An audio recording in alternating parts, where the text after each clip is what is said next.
Today's video is geared toward the beginner lash artist. You guys are always asking amazing questions on our social media, so I thought, why not make a little video addressing each and every one of your questions? On that note, if you have questions that aren't addressed in this video, drop them below. You know I'll make a video for you. I'd say this is our most asked question. When it comes to service timing expectation, it really comes down to how many natural lashes the client has, how experienced we are as a lash artist, and the service that we are providing. As a beginner lash artist, I'm gonna tell you right now, don't even think about your timing. Book a good 4 hours for a lash set and just lash as much as you possibly can in that time and be happy with the result. The main thing is that you wanna focus on application, technique, and your styling. From there, timing will come. But as an experienced lash artist, I would say for classic lashes, you're looking at somewhere around 1.5 to 2.5 hours being a standard lash service time. Hybrids, 2 hours, 2.5 hours. Volume, 2 to 3 hours, and mega volume can be upwards of 3.5 hours. But I wanna be totally transparent with you. When we do super intricate lash styles here at Lost Artistry, a lash set, even with experience of 10 years, can take me upwards of 4 hours.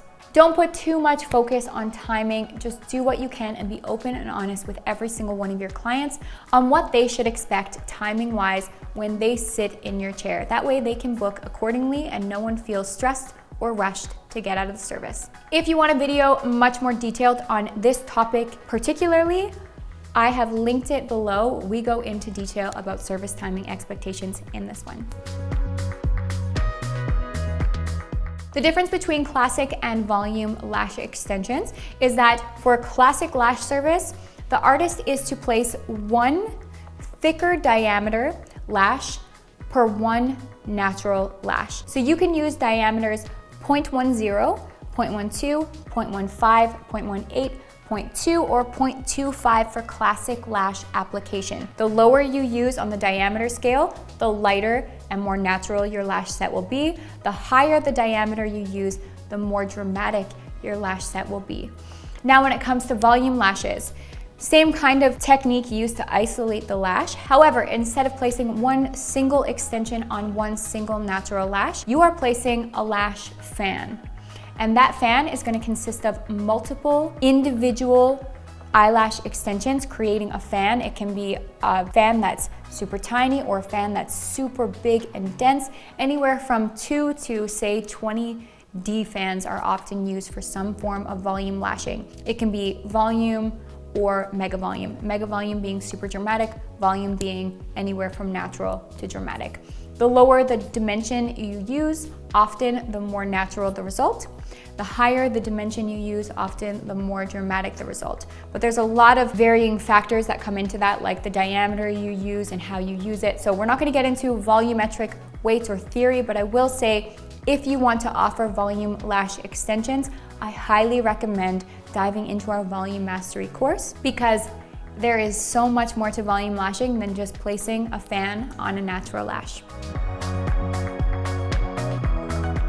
This will all depend on how the client takes care of their lashes at home, as well as how experienced you are as a lash artist. As a beginner lash artist, just like your timing, you have to be gentle with yourself when it comes to timing. You also have to be gentle and easy on yourself when it comes to retention. Retention is something that comes with time and practice and perfecting your technique. But let's say you've mastered everything, you should be looking at ideally getting clients in for a 3-week fill and having about 50% retention. However, some clients, if they are bad at taking care of their lashes at home, let's say they are avid gym goers or they go to the sauna lots or they're tough on their lashes, then for those clients, I often get them in at 2 weeks.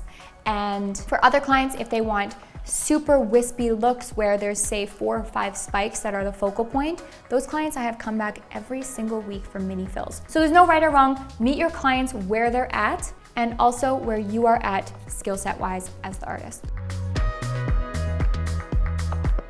Okay, when it comes to aftercare, first off, you want to get yourself some Lost Artistry Lash aftercare cards.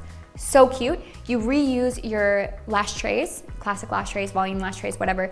Put an aftercare card in there, and then put a little spoolie in there too for them to take home. Cutest little aftercare package. But when it comes to aftercare, what I suggest doing is always finish your service with Super Bonder.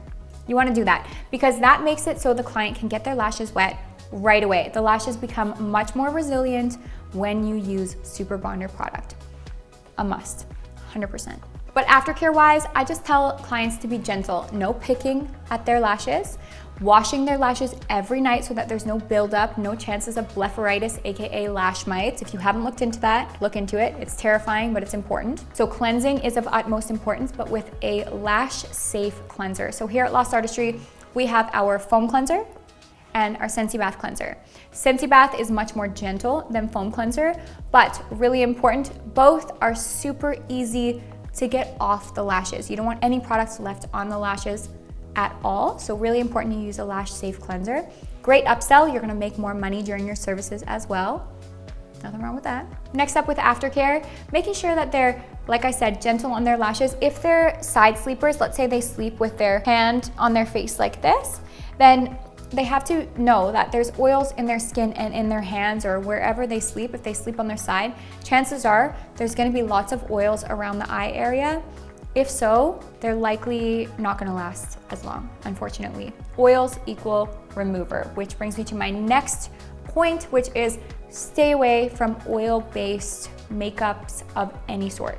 No oils are to go on your lashes. They act as a remover and it's gonna knock your lashes off. So none of that.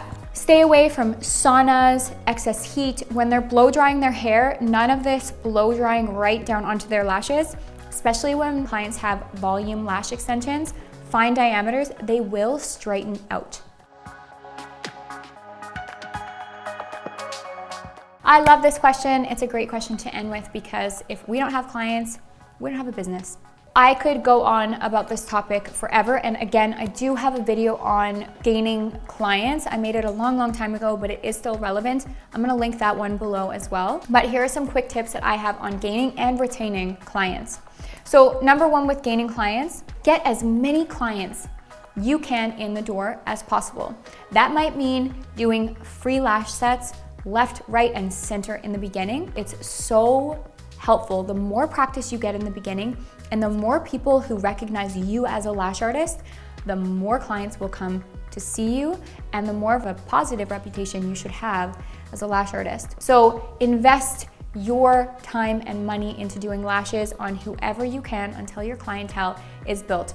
I'm saying this even as a lash artist of 10 years experience, I still do free lash sets. Anytime I'm trying something new, you can guarantee I'm doing it on a client for free because that client has to be aware that I'm learning. So don't be afraid to do free lash sets. View it as an investment, and I promise you that will be really helpful. I find clients at the grocery store, anywhere. So when I talk about free clients, I'm not just speaking about people in your family and your friend group. I'm also talking about random strangers that are in your area that you happen to run into. The reason why I suggest reaching out to strangers is because they have a network that is different than your network. So you're breaking into new markets, new groups that you can't reach on your own. So by doing a free lash set, and only one time, by the way, I do a free lash set once, and then if they want to come back again, now they're a paying customer. So you just got a customer by doing a free lash set as well. Next up, social media. Very important. Post your pictures on social media, stay relevant on there, and just, put yourself out there. You can do boosted posts on social media, especially Instagram, really inexpensive. You can spend as little as, I believe, it might be $3. I know you can definitely spend as little as $6, but I believe you can budget even less than that. And that'll send your post out to people in your area. You can choose like within a 10 kilometer, 20 kilometer radius, and just make sure that your post is tailored to finding a new client. Maybe it's like, for the month of January, I'm doing $10 off full sets or whatever. So make sure that when they look at this boosted post, it's like, here's the lashes I'm gonna offer, or here's my studio, or however you wanna market yourself. And then it's really clear and concise and can bring people into you. Another thing, marketplace. Get on moms groups on Facebook. just put your name out there. Talk about yourself everywhere. Grab yourself a Lash Artist hoodie that we sell here at Lost Artistry that says Lash Artist uniform, or just Lash across the sweater. Then you're just a walking advertisement yourself. So there's so much more to this, but again, a course in itself. Let's just quickly talk about retaining customers. So number one, keep going with education. Don't just do one course and think that the whole world wants to get lashes from you, because quite honestly, that's not gonna happen. I have had to do, I don't know how many courses I've done. I've done over 20 courses as a lash artist. And yes, I'm fully booked and I'm definitely very big now, but I had to start somewhere. And I swear to you, if you keep up with your education and you keep striving to get better and expanding your knowledge, then you will inevitably get fully booked. Clients will want to come see you because you'll have versatile work, your retention will be great, and your lash artist will be better than everyone else in your area. 2, kind of tied to number 1 too, but keep up with lash trends. Right now, if you don't know how to do wet lashing, I highly recommend figuring out how to do that. We teach it in our advanced textured course as well as our masterclass, and we also have videos, free videos on YouTube, Instagram that will get you started with wet lashing at no cost. 3, the customer is always right. Have exceptional customer service. Have a good response time when it comes to people reaching out to look for services, because let me tell you something.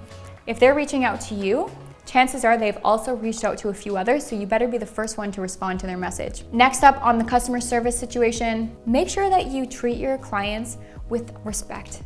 I know that sounds really basic, but you wouldn't believe how catty this industry is and how many lash artists out there are rude to their clients. If your client has a retention issue, it's you. Unless it's the only client that you have that has this issue and you absolutely know with certainty that it's not you. But chances are, if a client has retention issues, it's something that you need to troubleshoot and not something that they're doing at home. That one stings, but it's true. Okay, so I could go on about customer retention forever. And if you do want a video specific to how to keep customers in your space, comment below, because I think that would be a really fun video to make. And if you want to see it, I'll make it. But we'll end off on pre-booking. So to retain your customers, I highly recommend pre-booking your client before they leave the service. That ties in a date. It makes it so that the clients don't forget about their fills, and you definitely want to remind them. So pre-book them and remind them. And on that note, you want to create a sense of urgency. Let's say your books are completely empty. Create a sense of emergency. Oh, my schedule is booking up for the next couple weeks. I'd like to lock in a time that works well for you. So let's get you set up with an appointment right now so that you don't miss out on your appointment later. And then they're like, okay. And then you can even say something to them like, don't worry, if you have to move it, just send me a message. We'll try to work around it, but let's get you locked in on an appointment no matter what. And then usually they're like, okay, and then they book it, and then you send them a reminder text like 48 hours before their appointment. Sometimes they move, most times they keep it. Anyways, guys, that sums up today's video. Thank you so much for taking the time to hang out with me today and hear what I have to say about beginner lash tips and questions. And again, if you have any other questions, do leave them below. We really do want to tailor our videos to your lash needs. And while I have you here, don't forget to like, comment, subscribe, and ring that bell so that you're always notified when we launch brand new lash content.